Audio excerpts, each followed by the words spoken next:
একজন নেইমার ভক্ত হিসেবে আপনি এই মুহূর্তে দুটো কারণে সবথেকে বেশি চিন্তিত। নাম্বার 1, ব্রাজিলিয়ান মিডিয়া কয়েকদিন আগে প্রকাশ করেছিল যে কার্লো আনচেলত্তি মার্চের কল আপে নেইমার জুনিয়রকে দলে না ডাকার ব্যাপারে বিবেচনা করছেন।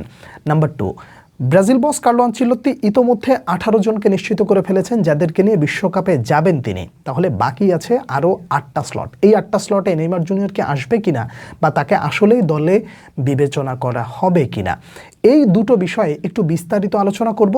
আবেগ এবং বিবেক দুটোর সমন্বয়ে পুরো বিষয়টা বোঝার চেষ্টা করবেন। নাম্বার 1, এই মুহূর্তে নেইমার জুনিয়রকে আসলে মার্চের কল আপে ডাকবে কিনা এটা সম্পূর্ণ ডিপেন্ড করতেছে নেইমার জুনিয়রের বর্তমান পরিস্থিতি। রিসেন্ট টাইমে নেইমার জুনিয়র ইনজুরি থেকে ফিরে এসে যেই ধরনের পারফর্ম করেছেন তাতে নিঃসন্দেহে দলে ডাক তিনি ডিজার্ভ করেন, কিন্তু এখানে একটা শঙ্কা আছে বা এখানে একটা প্রশ্ন আছে। প্রথমত আপনাকে বুঝতে হবে যে মার্চের কল আপে নেইমার জুনিয়রকে যদি কার্লো আনচেলত্তি ডাকেন তাহলে আপনি খুশি হবেন, আমি খুশি হব, গোটা দুনিয়া খুশি হবে। কিন্তু কথা হলো যে ওই সময়টায় ব্রাজিল বস কার্লো আনচেলত্তি সহ ব্রাজিল টিম ম্যানেজমেন্ট, টেকনিক্যাল যারা রয়েছেন, যারা মেডিকেল ডিপার্টমেন্টে রয়েছেন, তারা যদি মনে করে ওয়ার্কলোড ম্যানেজমেন্টের কারণে নেইমার জুনিয়র এই মুহূর্তে খেলার চেয়ে রেস্ট নেওয়াটা যৌক্তিক, তাহলে সেটাই করা হবে।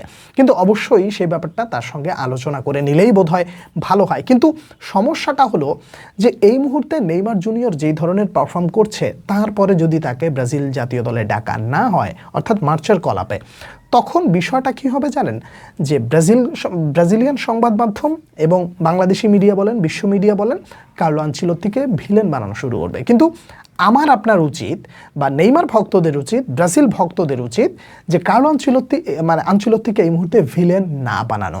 দেখুন, ডাকা না ডাকা ডিপেন্ড করছে কার্লো আনচেলত্তির উপরে, নো ডাউট অ্যাবাউট দ্যাট। কিন্তু কথা হলো যদি কার্লো আনচেলত্তি সিদ্ধান্ত নেন বা টেকনিক্যাল যারা রয়েছেন তারা সিদ্ধান্ত নেন যে নেইমার জুনিয়র এই মুহূর্তে না খেলার চেয়ে তাকে রেস্টে রাখাটা বেটার, যেভাবে একটু একটু করে খেলছে বা যেভাবে 90 মিনিট সান্তোসে খেলছে, নিজেকে সতর্ক হয়ে খেলছে, এইটা আপাতত জারি রাখুক। জাতীয় দলে এসে এই মুহূর্তে তাকে চাপ না বাড়ায়, ওই সময়টা যদি তাকে রেস্ট দেওয়া হয় সেটা তার ফিটনেসের জন্য ভালো হবে। তো এই সিদ্ধান্তটাই রাইট হতে পারে। কিন্তু সিদ্ধান্তটা ঘুরে ফিরে ব্রাজিল বা কার্লো আনচেলত্তি এবং তার টিম ম্যানেজমেন্ট তারাই নেবেন।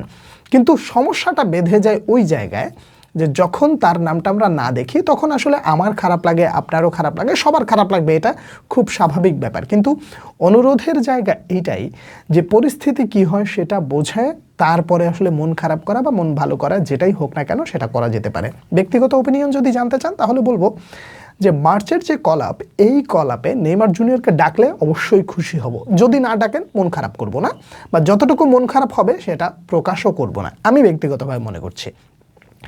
জায়গাটা হলো যে এই দুটো ম্যাচ অবশ্যই যদি কার্লো আনচেলত্তি কাউকে পরীক্ষা নিরীক্ষা করতে চান তাহলে অবশ্যই করতে পারেন, কোনো অসুবিধা নাই। কিন্তু কথা হলো যে এই দুটো ম্যাচ হেরে গেলে ব্রাজিল বিশ্বকাপে যেতে পারবে না এমনটা নয়।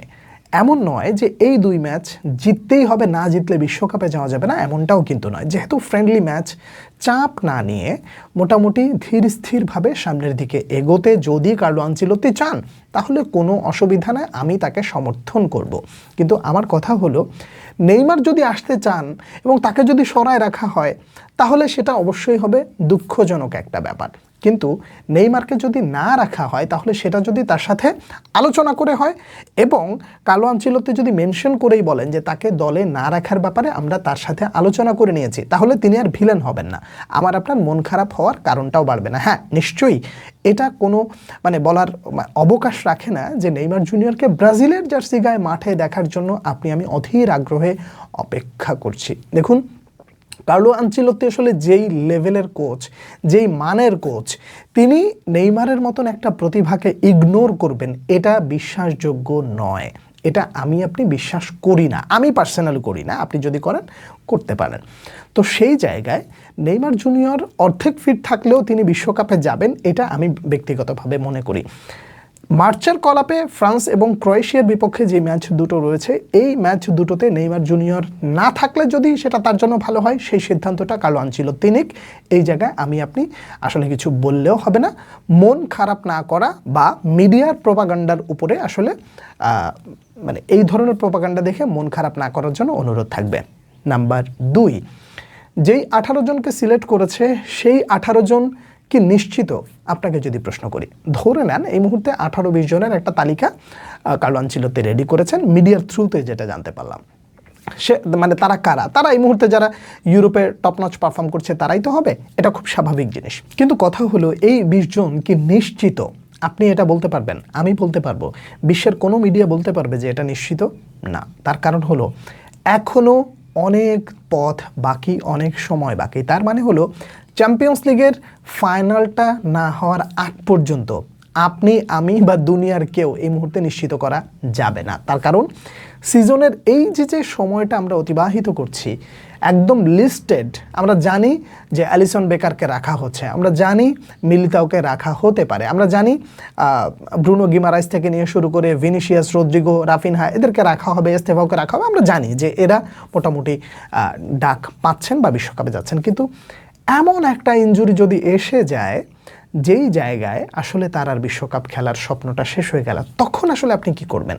এর মানে হলো যে একদম শেষ সময়ের আগ পর্যন্ত আপনি আমি কেউ নিশ্চিত না যে এই মুহূর্তে কারা বিশ্বকাপের দলে যাচ্ছেন বা বিশ্বকাপ খেলার উদ্দেশ্যে দেশ ত্যাগ করছেন। বিষয়টা আপনাকে এই জন্যই বললাম যে যেই 18 জনের তালিকা করা হয়েছে ওই 18 জনের তালিকায় নেইমারকে না দেখে আপনি যদি মন খারাপ করেন, এটা খুব বোকামি হবে। আপনি মন খারাপ করবেন তখন যখন ফাইনাল স্কোয়াড দেখবেন, সেই ফাইনাল স্কোয়াডে নেইমার জুনিয়রের নাম যদি না দেখেন তখন আপনি মন খারাপ করবেন। যদি রিজার্ভ স্কোয়াডে আপনি নেইমার জুনিয়রের নাম না দেখেন তখন আপনি মন খারাপ করবেন। কিন্তু এর আগ পর্যন্ত কোনো প্রকার একটা স্লট যদি ফাঁকা থাকে, ওই একটা স্লটে নেইমার জুনিয়রকে বসায়া আপনি আপনার নিজের মনকে শান্ত করবেন এবং বিশ্বাসটা রাখবেন যে নেইমার জুনিয়র ওই একটা স্লটের জন্যই আসবে। আবারও বলি, যদি 10 জন প্রতিভাবান খেলোয়াড় থাকে, দাঁড়ায় থাকে এক লাইনে এবং তারা সম্পূর্ণ ফিট, আর নেইমার জুনিয়র যদি 80% ফিট থেকে ওই জায়গায় দাঁড়ায়, স্লট ফাঁকা আছে একটা, ওই একটা জায়গায় নেইমার জুনিয়রকে আপনি রাখবেন, আমি রাখবো, গোটা বিশ্বের সবাই রাখবে। নেইমার জুনিয়র এইরকম একটা ব্যক্তি, নেইমার জুনিয়র এরকম একটা ইমোশন। তো এই ইমোশনের উপরে আপনাকে নিয়ন্ত্রণ রাখতে হবে।